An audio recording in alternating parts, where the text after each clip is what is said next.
Kia ora koutou. Welcome to this session today with the wonderful team, the mission team from St Patrick's School in Napier, New Zealand.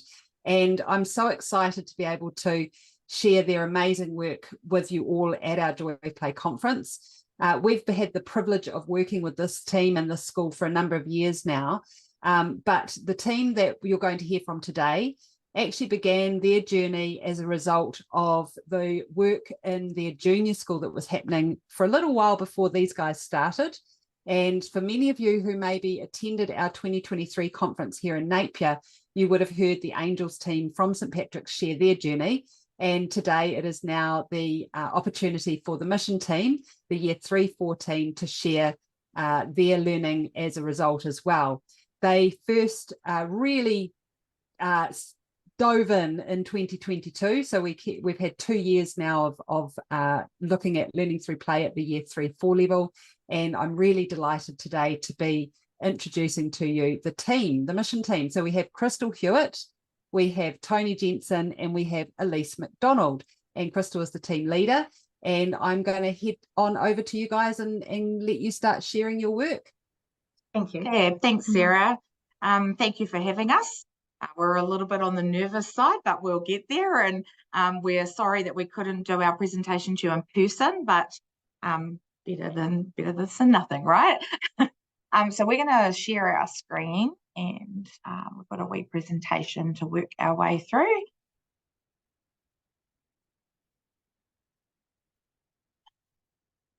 Right, so let me.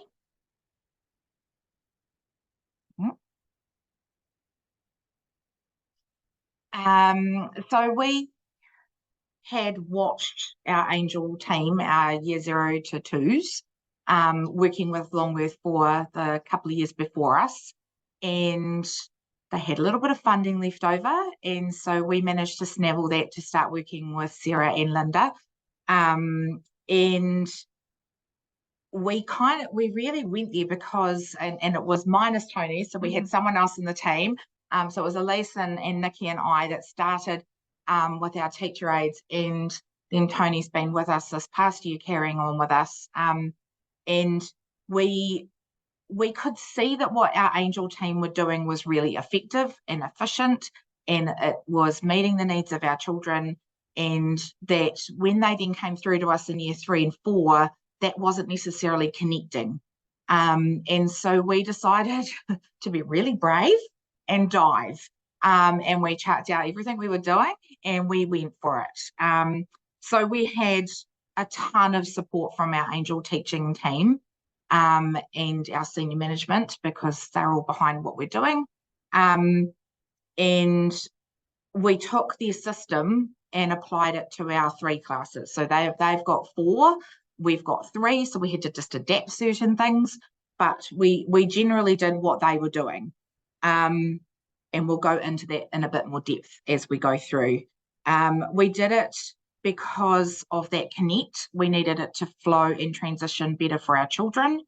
We did it because we could see the value of the social and emotional coaching that was going on in the play environment, and how that was really important for the needs of the children that we have currently. We also had done a huge amount of PD around brain science. We had done PD into cognitive load, neurodiverse learners, strengths-based approach. We'd done some trauma work, and we could see that the benefits of going play all day amongst our explicit was going to really benefit everybody, not just the children, the teachers as well. We knew we wanted short, explicit, repetitive, cumulative teaching going on. And we also knew that we wanted to do that across the whole curriculum. We'd done a lot of focus on our literacy and numeracy, but we wanted to make sure that was across our whole curriculum. And in general, we wanted really happy, successful learners in all areas of our curriculum, not just in their strengths of literacy or numeracy. And we also wanted to be more efficient with our teaching time, because we've all got so much to fit in a day. that we knew from watching the Angels that what they were doing in their small group work, when they didn't have to worry about the rest of their class, was way more efficient. And also that when we're in the play and we're leading in the play and teaching and learning through that, that we could be more efficient there, because that was our focus when we were in the play zones. And we wanted to be developmentally appropriate with our children. And we knew that a lot of what was happening wasn't meeting that. So those are the reasons why we felt the need to dive and be brave. That's right. We wanted to be brave like our children. And yeah, so that's how we sort of started out. And we literally just sat down before the previous school year finished as a team, and really just brainstormed all our best wishes for what we wanted. We kind of put a wish list together of this would be our ideal. And we started there and then developed and changed as we needed to in response to how the children responded. Yeah.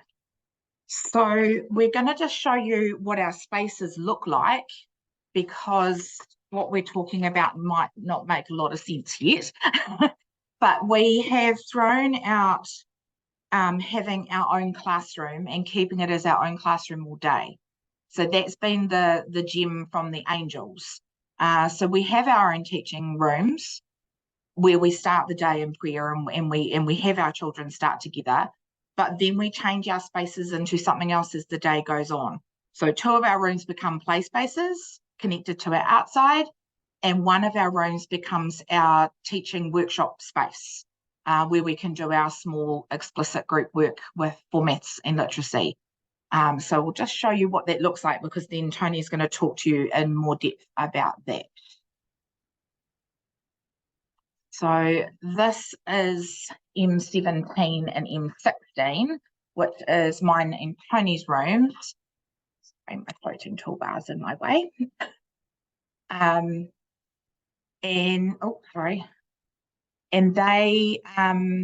they become our playrooms. So our loose part resources are all in those, as you can see, and they become open spaces and they connect out to the outside space.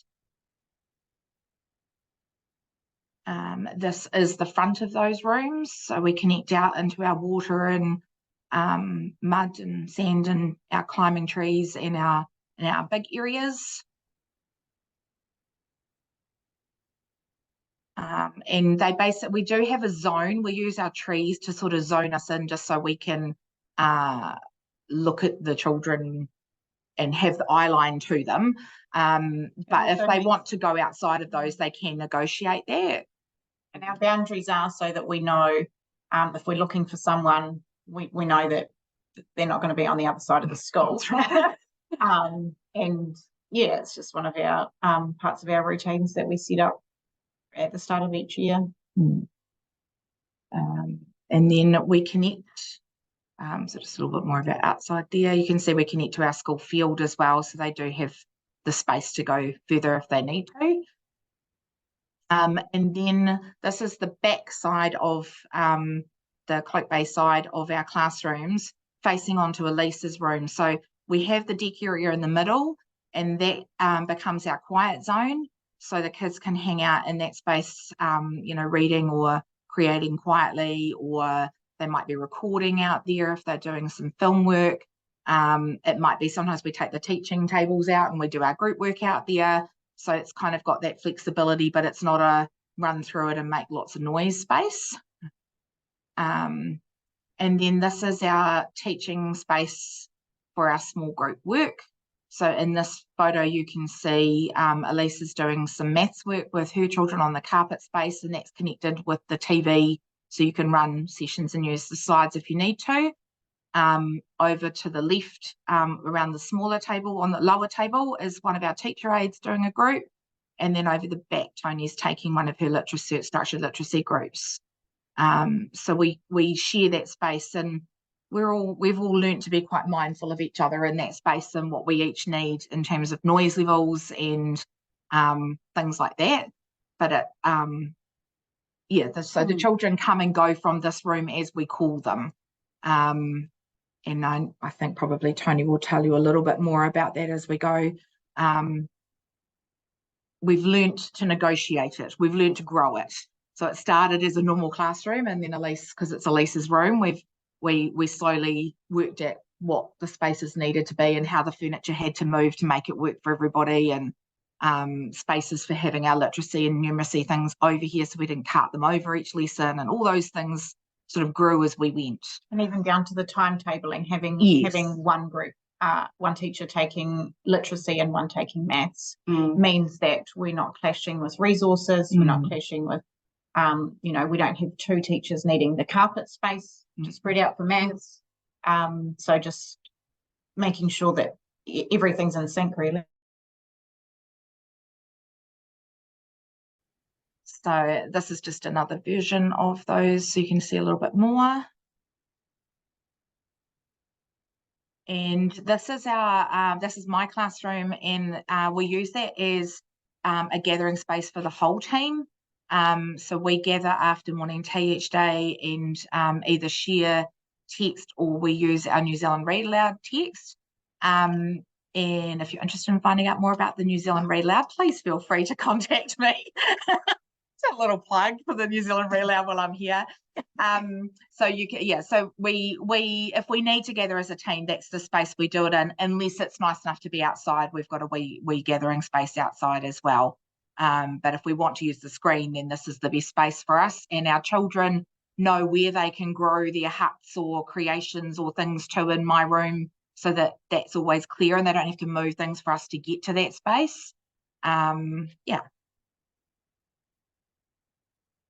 Right, Toni's turn. So Crystal has already alluded to the fact that we begin each day with our own class.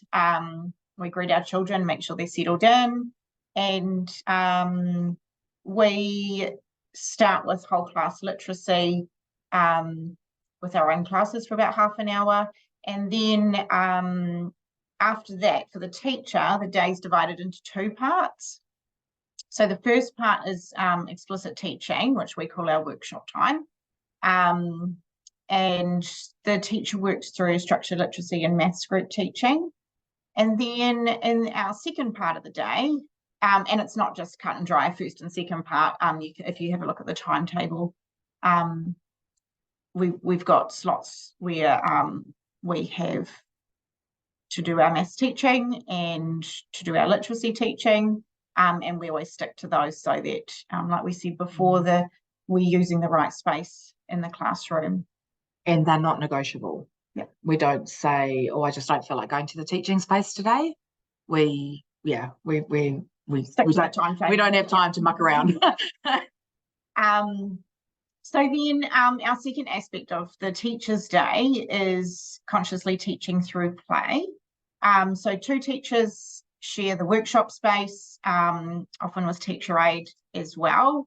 And like we said before, the children are coached on how to use the workshop space, how to enter, what, their voice level, all that kind of thing. It's part of our setup and our routines.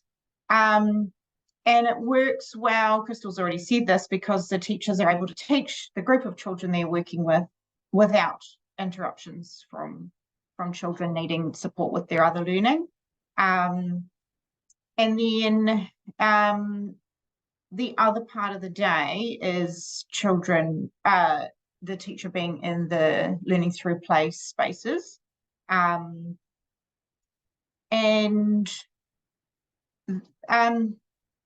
they're there to guide learning, to capture learning through photos, videos, written notes, recognize, respond. Yep.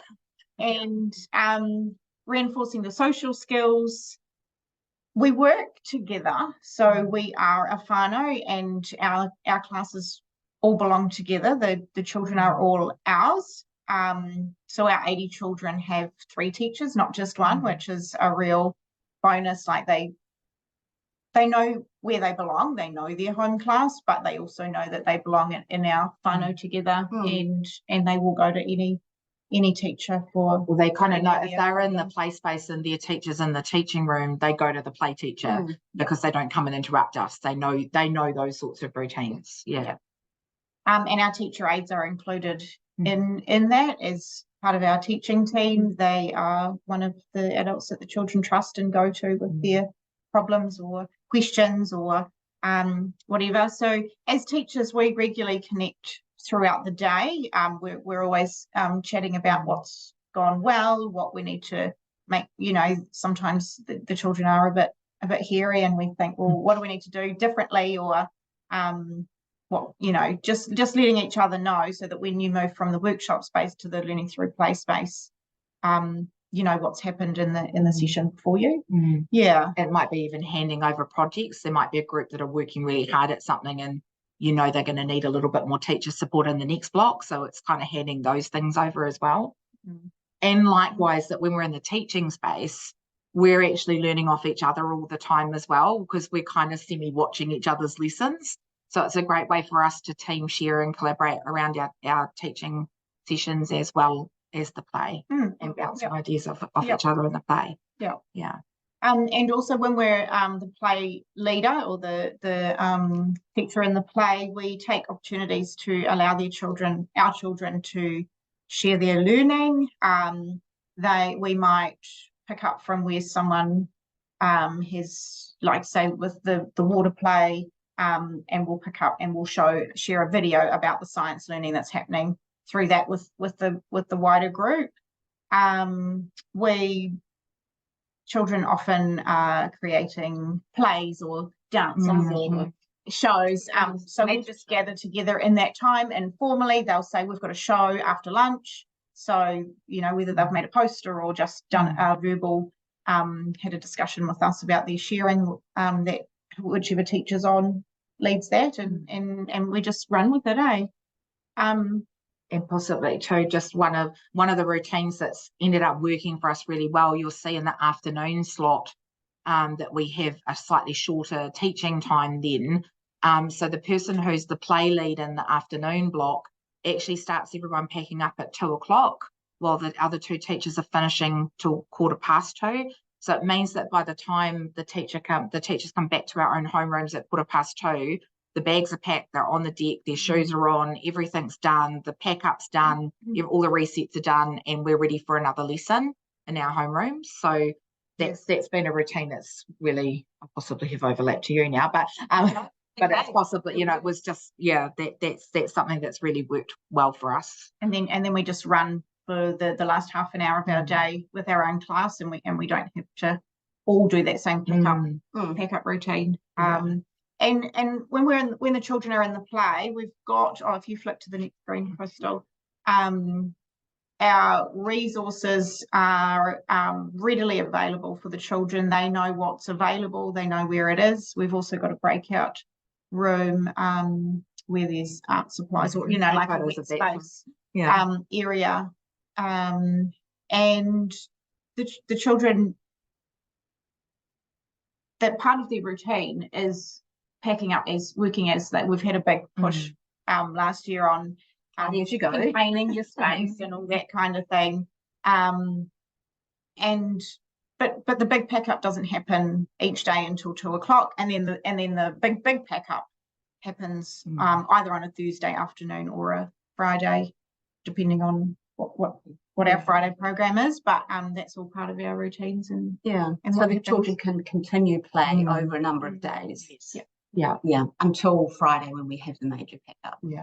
We just found that doing a full reset on a Friday helps clear away the clutter and the projects that got started and haven't gone back to, and things like that. And doing little resets and putting stop signs on things during the week works when they want to go back to things. But having a Friday full pack. But then even then with the full pack up, we still let the children negotiate if they've really put their heart and soul into some project, and we can see. So they come to us and they negotiate. And they'll continue with that. Some projects go on for weeks, don't they?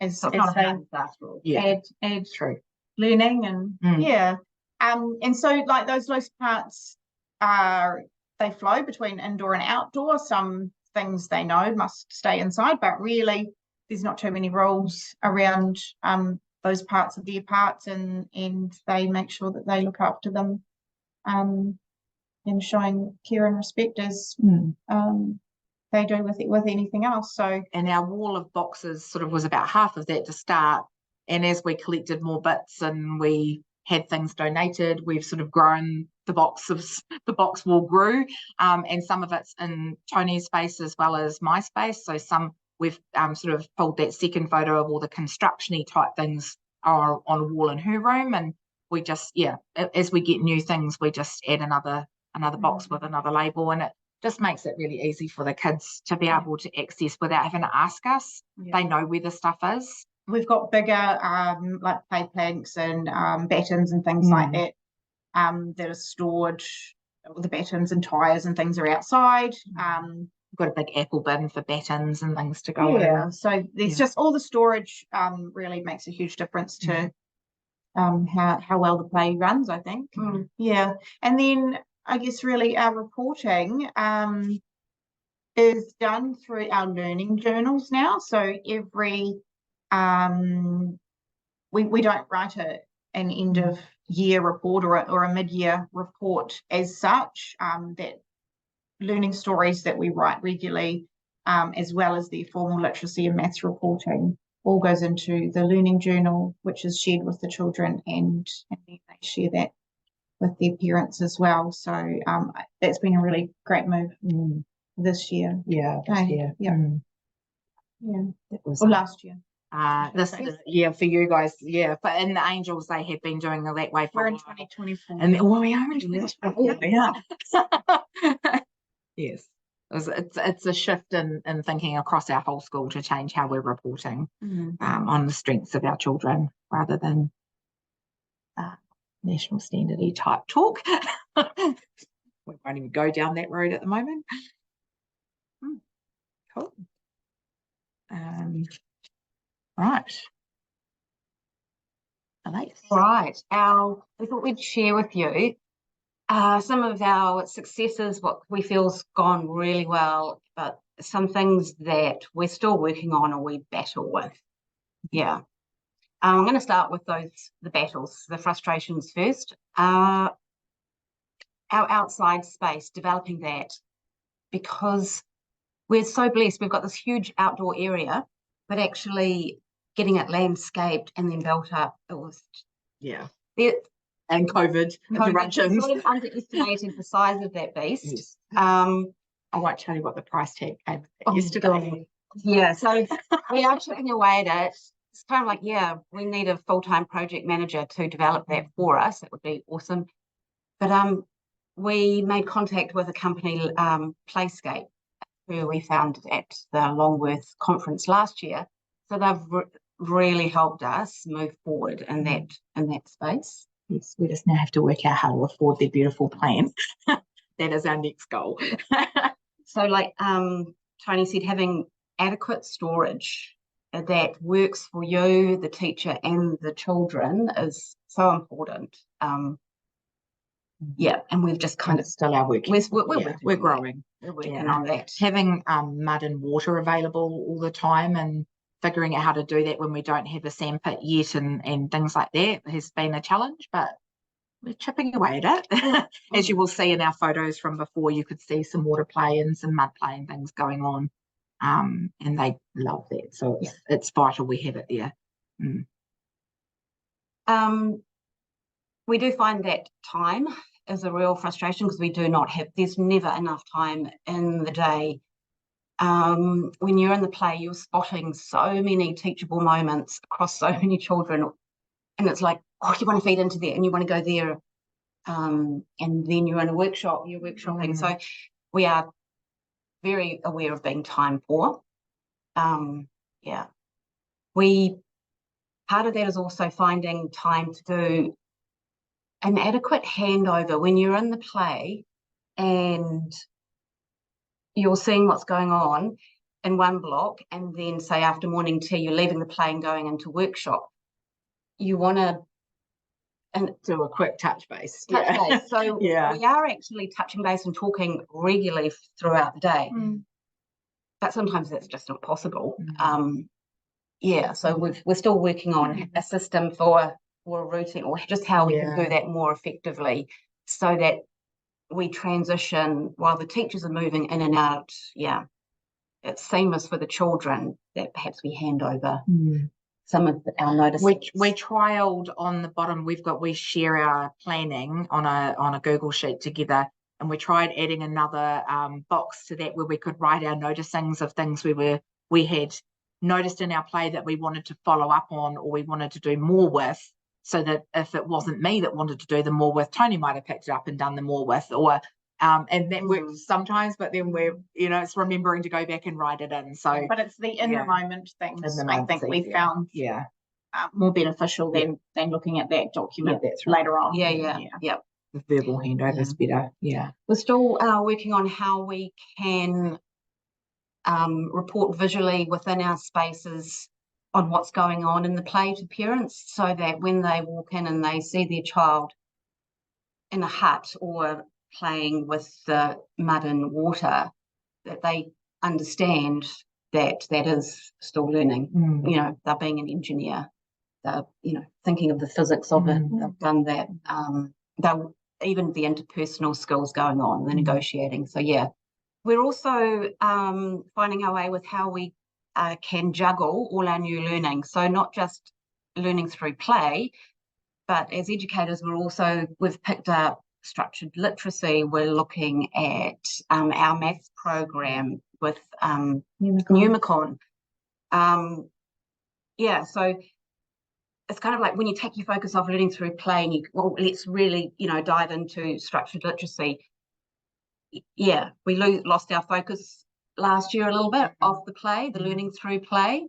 It is a juggle. It's keeping that balance there, so that while as an educator we're upskilling in one area, we're not dropping something else.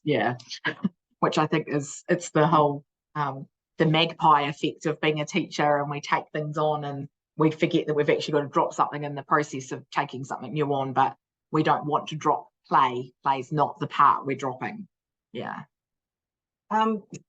This, for our model to work with explicit teaching in the workshop space and having playful learning space where you are actively feeding in, we've found you do need to be resourced with staff. That ratio of children to staff is essential.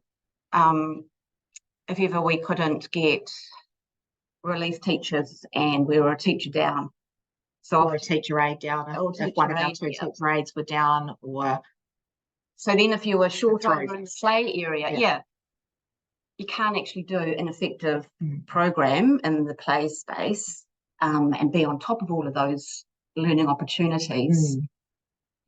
So that's a constant sort of negotiating point for us in keeping the staffing ratios. Rejected invitations, as teachers, you see an opportunity in what they're doing and you go, oh, they're going to love this and I could take it here and I've got this awesome video, and you drop all these invitations and then it's like no thanks. And that is heartbreaking. Okay, yes. But I guess, because I'm looking now at our successes, is we have got a lot better at giving up that control, haven't we? So, and that is a teacher control thing, isn't it? That's what we're talking about. And you just got to trust and believe, in the play, and that it will go where it needs to go. And it's not about us. So what made it work for us, what's helped our success, was definitely a cohesive team. We all wanted to get into it. We could all see the benefits. So we weren't ever struggling with someone who wasn't totally sold. I think that would have just been impossible. And as a team leader, I am so appreciative of that, because that made my job easier when it was me who sort of went, shall we, for everyone to follow. And then when we changed and we had Toni instead of Nikki in the following year, she was still really invested in it too, and so it did make it so much easier for us to succeed. Yeah. Mm-hmm. And because we're working so collaboratively now, yes, that mutual respect for each other and differences and different strengths is really important as professionals too. And we do, you know, we've all got our different strengths and weaknesses, and it's actually like we probably make one great teacher with the three of us together, because we don't all have to be experts. That's right. Which is really and cool. that's what's so awesome for the children, isn't it? Yeah. It's because they get the benefit of three. Yeah.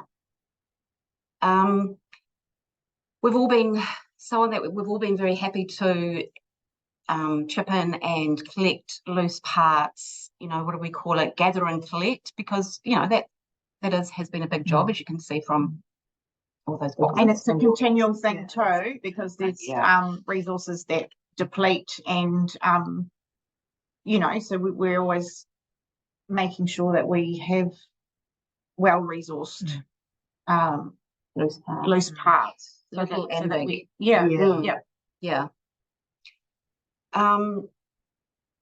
so the storage systems again, essential, and it's just not play. You know, you sort of think play free for all.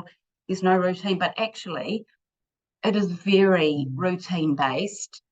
The kids probably perhaps don't see it, but for us as educators, it sure is. We have our timetable. We know when we're in the workshop space. We know what we have to be doing in the play space. And there are routines, and that just makes it so much. That makes it easier. Yeah. So that the kids know when that little bell goes. It also means that if there's a reliever in, that it runs without the teacher, and it will run anyway. Yeah. So we've made sure, and we all follow the same routines. That's really essential. There's no point having a bell go, and for me it means one thing, and for Crystal and Toni it means something else. The kids need to know. That's the same for all of us. To be successful at this, it took being informed, doing the reading, the research, the podcasts. You know, Longworth, you've been a huge part of that. They've been absolutely awesome. So many resources that you've put us onto, working in partnership with you, you know, and having regular sessions, goal setting, and just by taking it off in little bite sizes. Yes, it was really manageable that way. So working with to not overwhelm us to think, Christ, we've got to get everything going all at once. You've got to have supportive leadership, and we're very blessed to have that are backing this journey and backing it to progress through the school. Because we are year 3, 4. Because the exciting thing is that our 5 to 8s are now picking up this model and running with it this year too.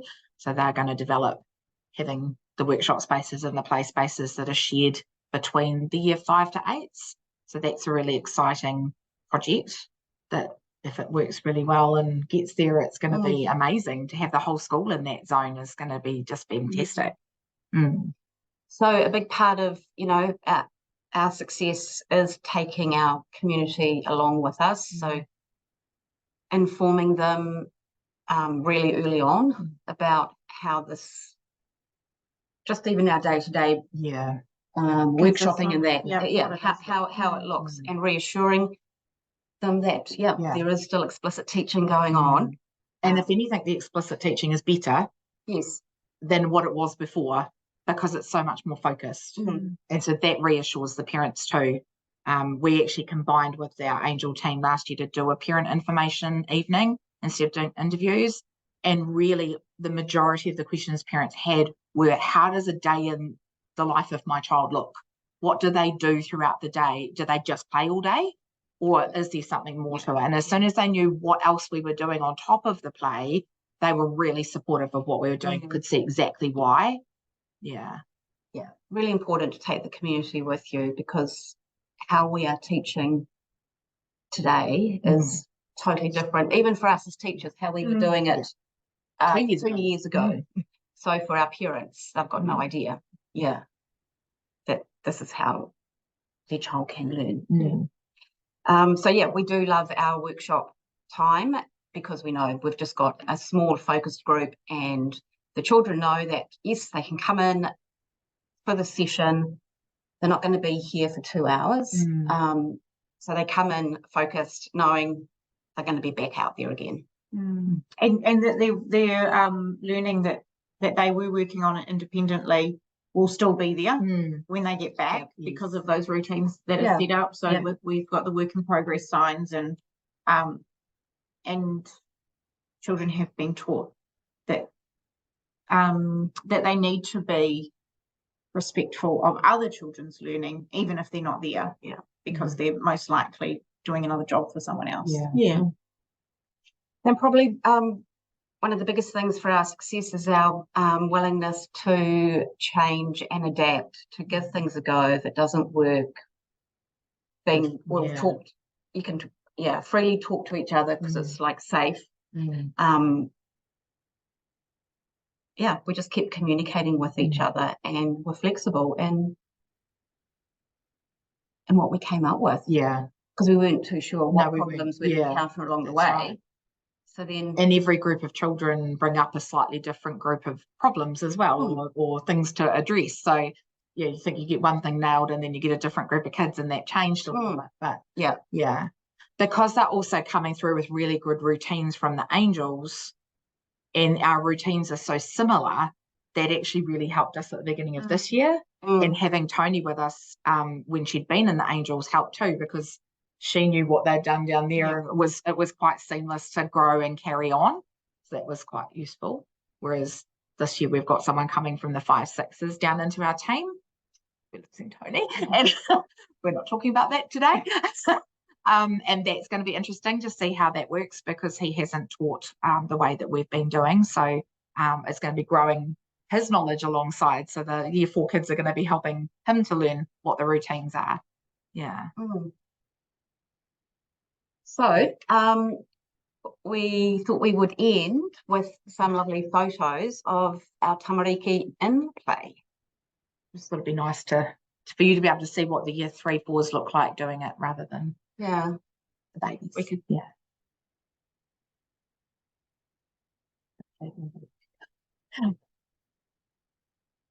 And you do notice the difference in the play, don't you?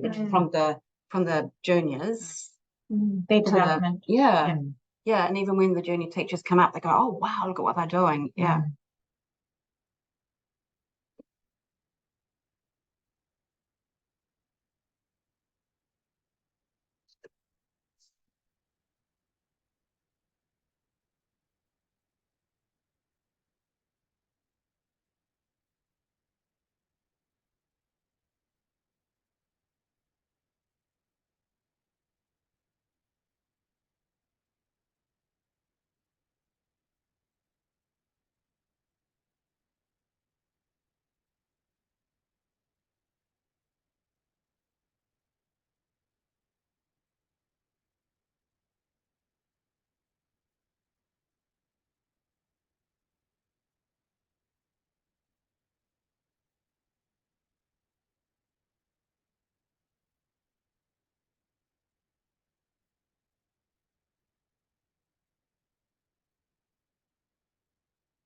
You look at the photos, you really notice how collaborative the play is, don't you? Oh, developing those social skills. Like that bottle one, where it just started with 1 or 2 children jumping on the bottle, but suddenly like half the team was out there as well. There we go. That's our journey. Oh, thank you so much, Crystal and Toni and Elise, for sharing that. It's I guess what I want to add to it, having the privilege of walking in your space and walking around St. Patrick's School and having a relationship with you all, is your presentation doesn't capture the buzz, the vibe that when you walk through your school, it's not a silent school. It's alive with other children, right? And you know, I'm sure people would think, oh my goodness, you know, it's a large school. It's not what I mean. It's you can stand there and hear learning, right? You can hear kids engaged and excited to be there at school. And that's something that, you know, our traditional system, it just wouldn't happen. In the middle of a school day, you'd hear nothing. You know, everyone's locked inside and sitting at desks, and that's certainly not the case at St. Patrick's. So, you know, it's amazing to be a part of. Yeah, the children are happy, and so when they do come in and do that quiet learning in the classrooms, they're willing to do it. And we've seen a huge difference in the growth of some of our children, because they're happy and safe and able to do the learning their way. When it comes to the traditional formal learning, their brains are ready. And that's not something. Sorry, that's not something that we can. Yeah, that's not something that you can convince people of until they've experienced it either, right? Because I you know, I've said multiple times, just, you know, trust us, this will work. And there's sort of a you know, and I think the key that you all mentioned was being brave and just jumping in and going for it. And the trust has paid off for all of us. We're exhausted teachers, don't get me wrong, but we're very happy teachers in the fact that we know we're being the most effective and efficient we can be, and that our kids are as happy as they can be.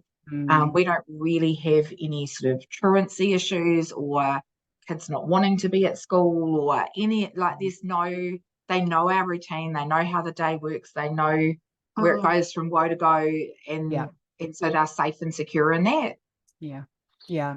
And I wanted to just pick up on a couple of things. You had some great points in there early on around the management of the space, your play zone, your quiet zone, you know, a use of some natural boundaries, recognizing that kids still need that. Year 3, 4, they need to know where they should be and where they shouldn't be. And all of that is a work in progress, right? And I'm sure it's going to be reviewed and you know, tweaked and changed again this year. Your pack up routine, you know, even down to, you know, labeling your resources and making them accessible, you know, all of that.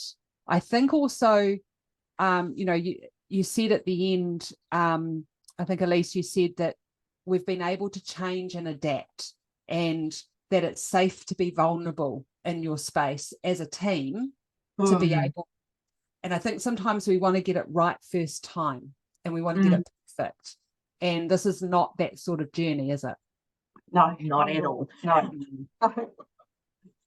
In fact, only this last year we worked out, I'm just thinking another routine, you know, going to the toilet, you know, we had to work out a routine for that, because the teachers were all over the place. And they asked one teacher, it's like, well, you know, and the alarms go, or then you're trying to find someone and you can't find them because they haven't put their name up on the board to go to the toilet, or, you know, like, there's some really little routines that you don't think about when you're planning the big picture of what you're trying to accomplish, but as you start to work through, they become a daily problem if you don't nab them. And likewise with, I think, in the greater scale, when you talk about your battles that you've had around time and handovers and, you know, juggling the next shiny thing that's coming along in education, that's just the nature of this job, right? You know, it's we're in an organic career, not something that's rigid, and things are going to change all the time, and so we do have to have that flexibility and that ability to adapt. And I guess really at the end there you summed that up around being in a team that's supportive, that you can communicate with each other, that helps mitigate some of those battles, right? Massively. Yeah. And we might not always agree. No.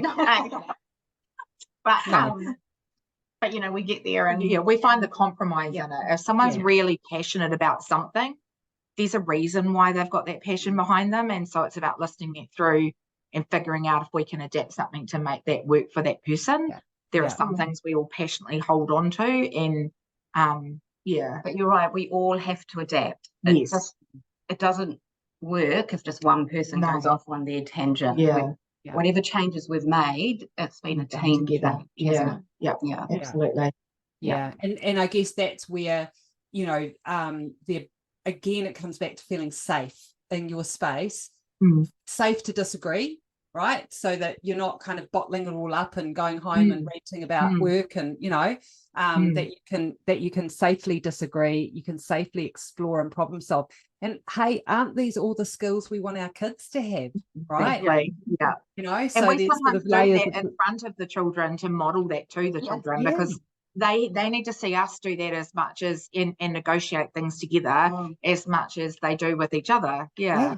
This is being a human, right? Is having to work with other humans. So no, look, thank you so much. And again, I'm sad that our audience can't get the full effect of you in person, and certainly, as I say, the vibe that's at St Patrick's School. I know we recommend anyone who wants to go and see an amazing learning space, and particularly play. I mean, the Angels do an amazing job, but we do know that schools struggle to see what things look like as the play progresses up the school. And in this, you know, the mission team here at St Patrick's, the Year 3-4 team, are doing some pretty amazing things that prove it can be done. So thank you so much for sharing that with our conference attendees. I really appreciate it. Thank you, Sarah. Thank you.